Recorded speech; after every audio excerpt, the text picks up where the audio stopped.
ఈ సృష్టిలో నన్ను నిద్ర తట్టి లేపి ఏం కావాలంటే డబ్బు ఆయుష్ ఆరోగ్యం అని అంటాను. ఎంత అలివి లేనంత కావాలి నాకు, వస్తూనే ఉండాలి డైలీ. ఎంతైనా చాలదు నాకు, ఎంత లిమిట్ లేదు, పరిమితి లేదు.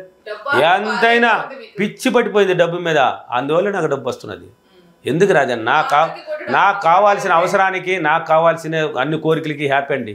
ఇంకేం కావాలండి మానవుడికి? ఇప్పుడు నువ్వు బట్ట తీయాలంటే నాకు రెడీ, ప్యాంట్ తీయాలంటే రెడీ, ఇది కొనాలంటే రెడీ, అన్నిటికీ రెడీ అన్నప్పుడు ఇంకేం కావాలి మానవుడికి?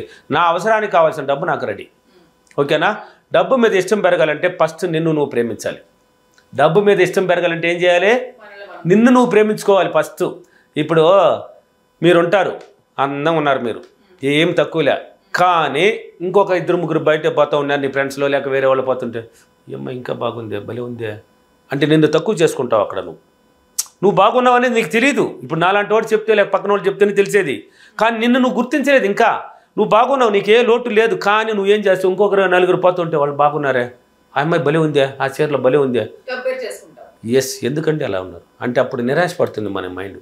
అంటే నేను బాగలేదా అంటే ఆ అమ్మాయిన బాగుండేది, ఆ చీర దానికన్నా నువ్వు ఏ చీర కట్టినా నువ్వు కూడా బాగుంటావు అని నువ్వు అనుకోలేకపోతున్నావు. కాబట్టి ఫస్ట్ ఎప్పుడు కానీ నిన్ను నువ్వు గౌరవించుకో, నిన్ను నువ్వు ప్రేమించుకో, నిన్ను నువ్వు గొప్పగా చెప్పుకో. నీ గురించి ఎప్పుడైతే నువ్వు పదే థాట్స్ రిలీజ్ చేస్తావో ఆనందం వ్యక్తం చేస్తుంది నీ ఇన్నర్ మైండ్. అప్పుడు నీకు ఆశలు పుట్టాలి. నువ్వు ఇలా పెంచడం వల్ల ఏమవుతుందంటే ఈ డ్రెస్ ఇవ్వాలి, ఇలా కావాలి, ఇలా మేకప్ చేయాలి, ఇలా బంగారు వేసుకోవాలని ఒక కోరికలు పుట్టించుకుంటుంది. అప్పుడు ఆశ ఎప్పుడైతే పుడుతుందో అప్పుడు డబ్బు మీద ఇంట్రెస్ట్ పెరుగుతుంది, అంతవరకు పెరగదు. నీకు ఆశలే రానప్పుడు క్రియేటర్ నువ్వే అన్నాను, సృష్టికర్త సృష్టించే విధానమే తెలియనప్పుడు డబ్బు అనేది నీకు అసలు దానికి జోలికే రాదు నీ మైండ్లోకి. ఇప్పుడు ఒక సుడిదార్ తీయాలంటే ఏం చేయాలి? డబ్బు కావాలి. ఒక సినిమా చూడాలన్నా డబ్బు కావాలి, మంచి ఫుడ్ తినాలన్నా డబ్బు కావాలి, ఎక్కడికన్నా ప్రయాణం చేయాలన్నా డబ్బు కావాలి, లగ్జరీగా ప్రయాణం చేయాలి ఫ్లైట్లు అంటే డబ్బు కావాలి. అంతే కావాలి కదా, దేనికైనా డబ్బు లేనిదే ప్రతిదీ మానవుడి జీవితం డబ్బుతో ముడిపడి ఉంది అని అర్థం. ఆ డబ్బునే ప్రేమించాలి, డబ్బుని బాగా అట్రాక్ట్ చేసుకొని మనం డబ్బు మీద ఆశ పెట్టాలంటే ఫస్ట్ నిన్ను గురించి నువ్వు తెలుసుకోవాలి. అప్పుడే దాని మీద ఇంట్రెస్ట్ పడుతుంది. ఇతరుల గురించి చెప్పడం, అమ్మాయి మంచిది, ఈ అమ్మాయి భలే చదువుతుంది, ఈ అమ్మాయి భలే ఉంది, ఈ అమ్మాయికి టాలెంట్ ఎక్కువ, ఇలా చెప్పి మిమ్మల్ని తక్కువ చేసుకునేస్తున్నారు. కాబట్టి ఇక్కడ ఆశలు కూడా పుట్టించుకోలేదు. అది నెగిటివ్ థాట్స్ వల్ల ఇన్నర్ మైండ్ నిద్రవెళ్ళిపోతుంది, అసలు ఏం రిలీజ్ చేసుకోదు. అది దానికి ఇది కావాలని తెలియజేది. నేనే బాగలేనప్పుడు నాకెందుకు, ఇంకా వాళ్ళ గురించి చెప్తున్నా కాబట్టి నేనే బాగలేదే ఇంకా నాకెందుకు అన్నట్టు ఫీల్ అయిపోతుంది. ఎప్పుడైతే పాడిందే పాడరా పాసిపల్లి దాసరి అనేసి నీ గురించి, నీ అందాన్ని గురించి, నీ గొప్పతనాన్ని గురించి రిలీజ్ చేస్తావో స్టార్ట్ అవుతుంది అబ్బా బా బా అన్నట్టు ఒక ఫీలింగ్, ఒక తెలియని ఒక ఫీలింగ్. కానీ నిన్ను నువ్వు సంతోషపెట్టుకోవాలి. ఇప్పుడు పోతూ ఉంటావు, ఒక బజ్జీ తినాలి, లేక ఏదో ఒకటి తినాలి, పానీపూరి తినాలంటే తినేయాల్సిందే. అది అనిపించింది తినాలని, నువ్వు తినేయాల్సిందే. అప్పుడు అబ్బా నన్ను హ్యాపీ, నేను తినాలంటే తినిపిస్తుంది. దీనికి ఏం కావాలరా? డబ్బు. ఏం కావాలి? అన్ని విధాలు నన్ను బాగా చూసుకుంటుంది, దీనికి ఏం కావాలి? డబ్బు. వీడికి ఏం కావాలి? డబ్బు. ఆశ పుడుతుంది, నీలో పుట్టించుకుంటుంది. పుట్టించుకున్నప్పుడు ఆ డబ్బు మీద ఇంట్రెస్ట్, డబ్బు దీనికంతా, దీన్ని కొనాలన్నా, దీన్ని ఈ కోరిక నెరవేరాలన్నా, ఆశ నెరవేరాలన్నా, ఏది చేయాలన్నా డబ్బు కావాలి. అప్పుడు పెరుగుతుంది డబ్బు మీద ఆశ. పదే పెరిగినప్పుడు అప్పుడు ఎలాగైనా నేను సంపాదించాలి, ఎలాగైనా ఆశ పడుతుంది. అంటే నేను ఇంట్లోనే ఉన్నాను, నేను ఏ పని బాటలేదు, ఈ ఆలోచన రాదు. అప్పుడు ఇలా వచ్చిందంటే ఆలోచన రాదు, అప్పుడు దాన్ని తీసేస్తుంది ఆశ, దాన్ని పలకరించాలి. నెగిటివ్. నీ ఎలాగైనా అన్నది మాట పట్టుకుంటుంది. ఎలాగైనా ఏదో ఒక రూపం పుట్టించుకోవాలి. మార్గాలు ఉన్నాయి, బోర్డు ఉన్నాయి.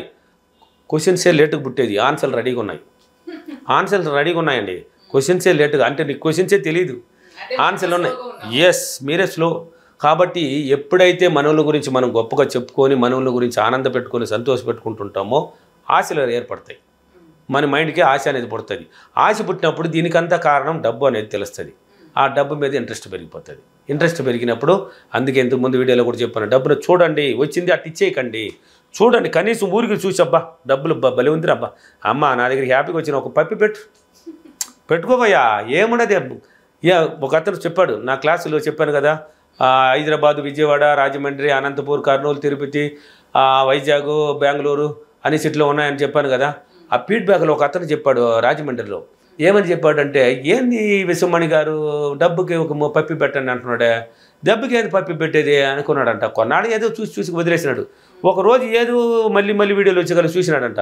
చూసి ఖర్చు చేసేటప్పుడు పప్పి పెట్టి ఖర్చు చేయండి అన్నాను. ఒక ముద్దు పెట్టి పంపించండి ఆమెనే, పెట్టండి, డబ్బుకు మీకు తెలియదండి, దాని డబ్బుతో మాట్లాడి ఉండి ఎనర్జీ ఉంది చూడండి. అసలు నాకు ఒక ఫుల్ ఎనర్జీ వస్తుంది. ఇంత ఖాళీగా ఉన్నానంటే డబ్బుతో ఎత్తుకో మాట్లాడతాను నేను. డబ్బు ఎత్తి ముద్ర పెట్టుకుంటా మాట్లాడతాను నేను. బా ఎంత ఎక్కడున్నావమ్మా, అది ఒక అది వచ్చేస్తుందండి. ఆశ పుట్టింది. మీరు అడిగిన క్వశ్చన్కి నా దగ్గర ఉంది ఆన్సరు. ఆ డబ్బు అది తెలియక ఎక్కడెక్కడో నిరాశలో ఉండి తలవాళ్ళు చేసి తూకతో ఎట్ట నిరాశ ఏడ్చుకుంటున్నాను. ఇప్పుడు అన్నీ డబ్బు డబ్బు డబ్బు డబ్బు. అతను ఏమన్నాడు, పప్పి పెట్టి 1000 రూపాయలు ఖర్చు పెట్టాడంట. చూద్దాం ఈయన చెప్తున్నాడే, సందాలకే వస్తుంది అన్నాను నేను. కరెక్ట్గా నీ మైండ్గా నెగిటివ్ లేకుంటూ ఉంటే, థాట్స్ కరెక్ట్గా పాజిటివ్గా ఉంటే, సాయంత్రానికే 1000 రెట్లు 10 రెట్లు నీ దగ్గరికి వస్తుంది. నువ్వు పంపించింది 1000, ఖర్చు పెట్టింది 10,000 నీ దగ్గరికి వస్తుంది. అంత పైన కూడా వస్తుంది. సందాలు 4 గంటకి ఆయన ఇంటి తలుపు తట్టింది 10,000 రూపాయలు వచ్చి. ఒక అతను వచ్చి ఎలా వచ్చిందని ఆయనే చెప్తున్నాడు. ఏనండి ఆశ్చర్యపోయినాడంట. ఒరే ఈ విశ్వమణి గారు చెప్పింది నిజమే కదా, నేను 1000 రూపాయలు ఖర్చు పెడితే నా ఇంటికి 10,000 రావడం ఏంది? నేను ఆయన అడగలే, ఆయన ఎవరని తెలియలే, అది వేరే దానికోసం వచ్చింది. ఆయన ఎత్తుకొని వస్తుందండి, ఇంటికి వచ్చి తలుపు తడుతుంది. కాబట్టి ఏదైనా సాధ్యం. ఈ సబ్జెక్టులో ఇంకా నాకు కాల్స్ చేస్తూ ఉంటారు చాలామంది. ఫోన్ చేస్తే మేము బిజీగా ఉన్నప్పుడు ఫోన్ తీయము, మళ్ళీ రిటర్న్ చేసినప్పుడు ఎవరు మీరా, నాకెందుకు చేసినావా, ఆడవాళ్ళకి ఎందుకు ఫోన్ చేస్తారు మీరు అంటారు. నేను విశ్వమణి బాబును sir sir sir sir sir అంటారు. ఈ కారణం అయ్యా నాకు ఫోన్ చేసేది వాళ్ళే, వాళ్ళ నెంబర్ నాకెలా తెలుసు, నా నెంబర్ యూట్యూబ్లో ఉంది కానీ కొట్టేస్తారు. తిరిగి నేను చేస్తే నాకెందుకు ఫోన్ చేసినామని అడిగి నా పేరు రామాయణం అంతా చెప్తే సార్ సార్ సార్ సార్ అండి. ఇలా ఉండకూడదు. మనం మారాలి. మన జీవితాలు మారాలంటే ఫస్ట్ నీ జీవితం మారాలంటే నువ్వు మారాల్సిందే, తప్పదు. డైలీ ఇలాగానే చేసినారంటే ఆ డబ్బు మీద ఆశ అనేది పుడుతుందండి. ఫస్ట్ నీ గురించి తెలుసుకో. దేనికి పుట్టావు ఈ భూమి మీద? తిన్నామా, లేచినామా, నిద్రపోయినామా, పోయినామా, వచ్చినామా, మళ్ళీ పడుకొని తిన్నామా, నిద్రపోయినామా, దీనికి పుట్టినావా? కాదు. సాధించి అనుభవించడానికి పుట్టాం మనం. సాధించి బాగా అనుభవించాలి. ఎట్లా పిచ్చి పిచ్చిగా తినాలంటే తినాలి, ఎంజాయ్ అంటే ఎంజాయ్, పోవాలంటే పోవాలి, రావాలంటే రావాలి అనుకుంటే తడు ఉండకూడదు. దీనికి అంత కారణం ఏంది? డబ్బు. ఏంది? డబ్బు. ఆ డబ్బుని సంపాదించే విధానాలు గొప్ప. నువ్వు మారిపోతే సంపాదిస్తుంది. ఓకేనా? ఈరోజు అఫర్మేషన్. నేను ప్రతిరోజు నా గురించి నేను గొప్పగా తెలుసుకొని, నా గురించి చెప్పి నేను ఎవరైనా తెలుసుకొని నేను డబ్బుని చాలా సులభంగా ఆకర్షించినందుకు డబ్బులకి విశ్వానికి చాలా చాలా కృతజ్ఞతలు. Thank you universe, thank you money.